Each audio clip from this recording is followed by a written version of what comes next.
এই যে ব্রণ উঁচু আছে যেটা, এই দাগ যেটা আছে স্কিনের সাথে মিশে আছে দাগ, এই দিকেও আছে দাগ, এটা তো তোমরা অলরেডি শিখিয়ে দিলাম, পারবে সবাই।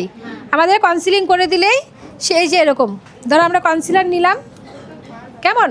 হ্যাঁ, এটা একটু বেশি ডার্ক আছে, এতটা ডার্কও লাগবে না, একটু লাইট হলেই হয়ে যাবে। ধরো আমি নিলাম, নিলে কিন্তু এগুলো সব ঢেকে যাবে, ডাকলো তো। কিন্তু এই যে এইটাকে কি করে তুমি লেবেল করবে? এইটার হাইটটা দেখেছো কতটা উঁচু, কত মিলিমিটার? তাহলে আমাকে এতটা উঁচু, সেই মাটি দিয়ে যেরকম লেপে না, লেপতে গিয়ে একটু উঁচু নিচু হয়, ঘরের মেঝে আগে আমাদের মা ঠাকুমারা লেপতো, দিয়ে আবার একটু বেশি করে কাদা দিয়ে সুন্দর সমান করতো। এটা কি করা যাবে? এটা কি কোনো দেওয়াল বা ঘরের ফ্লোর? না। হ্যাঁ, ওই হাইটটা তুমি কিছুতেই রাখতে পারবে না, ওটা থাকবেই। এইবার এইরকম ব্রণটা এখানে আছে বলে অত হাইলাইট হবে না।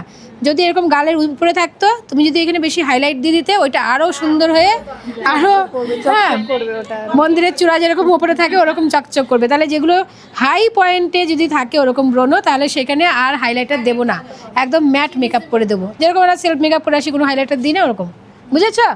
তাহলে আবার ক্লায়েন্টকে বোঝাবে কি আমি কি এখানে পুট্টি করতে এসেছি। স্কিনে উঁচু উঁচু থাকলে সেটা আমরা কী করে টেক্সচারটাকে রাখবো? অসম্ভব ঢাকা। বেশি গর্ত থাকলেও আমি সেখানে ফাউন্ডেশন বা কাউন্সিলার মোটা মোটা করে নিয়ে পুট্টি করতে পারবো না, বুঝেছো? ক্লায়েন্টকে বুঝিয়ে দেবে।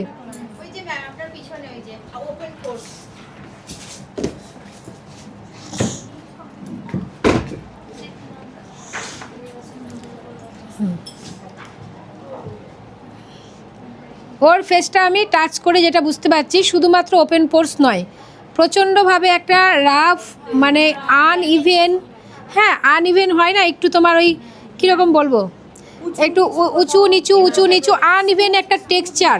তো এইখানে তুমি ধরো একটা স্কিন দাও, এখানে আসো, এখানটা এসে দাঁড়াও, যেরকম ধরো ওর ফেসটা একটু আসো, ওর ফেসটা দেখেছো কতটা ইভেন? তো ওর ফেসে ফাউন্ডেশন করলে যতটা সুন্দর ইভেন একটা বেস পাবো, এখানে কি আমি পাবো?